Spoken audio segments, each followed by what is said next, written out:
Flying is for sure the biggest dream in the history of humankind. The idea of flying high in the sky like a bird has led to discoveries and technology all over the world. The airplane itself, as we know it nowadays, wasn't created from one day to another. It took a long step to mankind to create it. For example, the hot air balloon is the airplane's most ancient predecessor.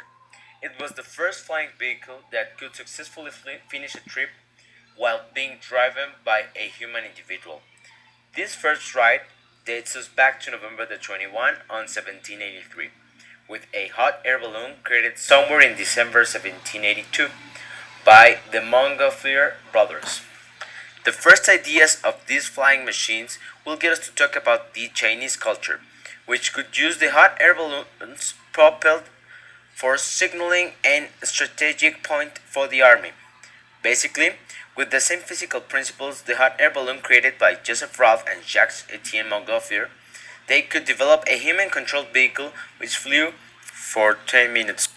As time passed by, people began to get advantage of this new technology, and later on, they would use these gloves for reasons such as, although today it might sound ridiculous, spying at war or even aerial photography. However, as the usage of it started increasing, the problems would be very more notorious. The biggest one of them would be the wind, which was the most frequent one. Due to its variation and force, the hot air balloon would start being not that much controlled by humans. It wasn't until 120 years later, from the first flight of the hot air balloon, that we would see some notorious change, seeing the most innovative and advanced project on flying vehicles.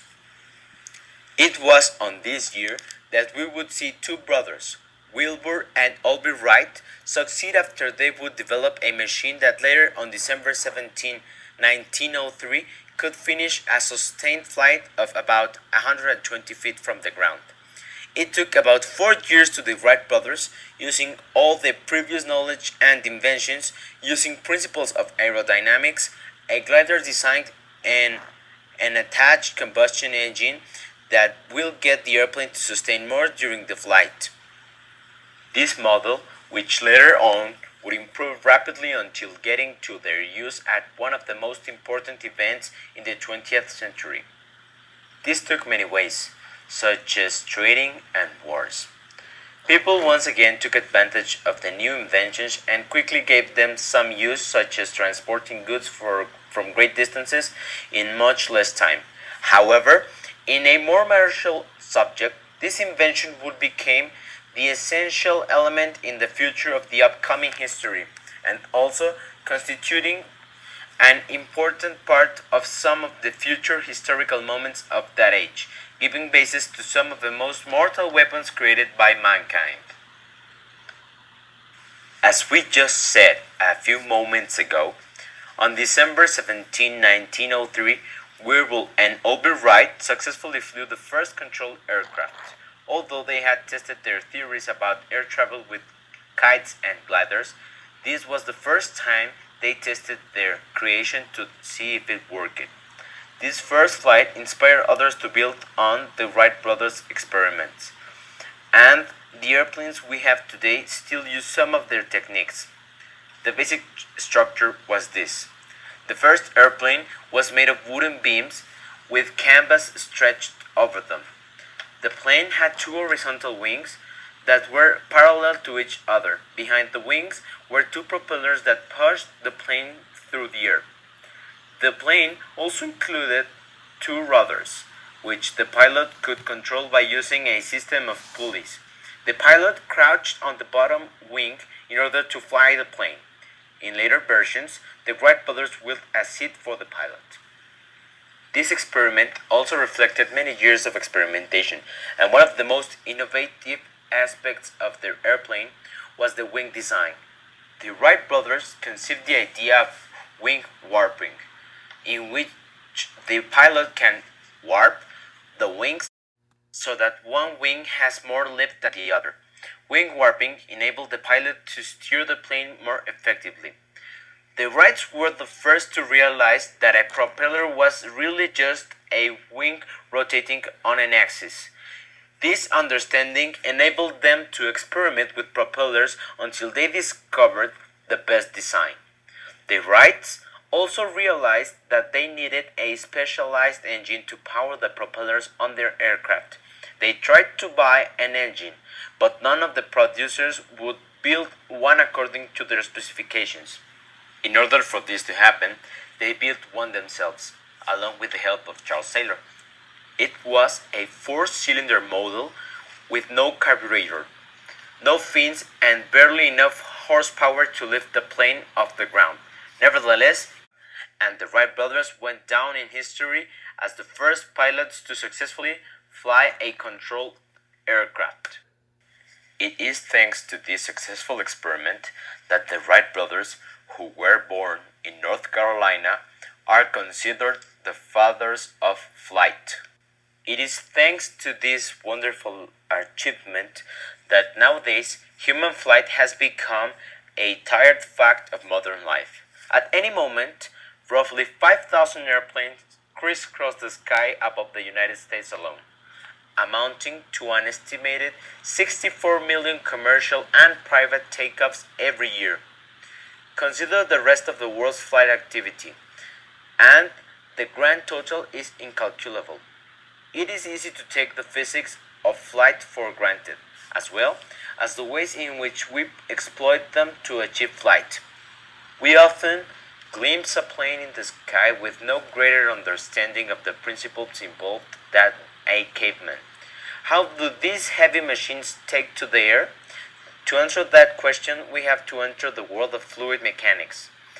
Physicists classify both liquids and gases as fluids, based on how they flow. Even though air, water, and pancake syrup may seem like a very different substances, they all conform to the same set of mathematical relationships. In fact, basic aerodynamic tests are sometimes performed underwater. To put it simply, a salmon essentially flies through the sea, a pelican through the air. The core of the matter is this: even a clear sky isn't empty. Our atmosphere is a massive fluid layer, and the right application of physics makes it possible for humans to traverse it. Nowadays, when we think of flight, we only can see the beautiful airplanes which pass every 15 minutes above us. And it's not like that. The idea of thinking of enterprises such as American Airlines, Lufthansa, and others just makes us realize how ignorant as a society we have become. The Wright brothers' invention is for sure not only the 20th but the 21st century biggest invention. And it is not just because humans succeeded in their dream of moving through the air free like birds. It is because it developed a whole new, different way of transportation and improved all the economic conditions we had because of making easier the transportation of products and making shorter all the distances between countries. Also, families now can see each other in shorter periods of time, but spending less time in the transportation, as airplanes are the fastest way on Earth, and now you don't need to spend months on any other transportation. You just take a plane, and in some hours you're on your destination. Maybe on your work schedule or just looking to your family after a long time you haven't seen them. Airplanes have changed daily life in a lot of ways, but the most important, I think, is transportation. It has made communication easier too, and all the other advancements could not have been possible if it wasn't for the airplane. And maybe the most astonishing thing in this is that by just a little experiment by two North Carolina brothers changed our whole fate and developed from transportation to air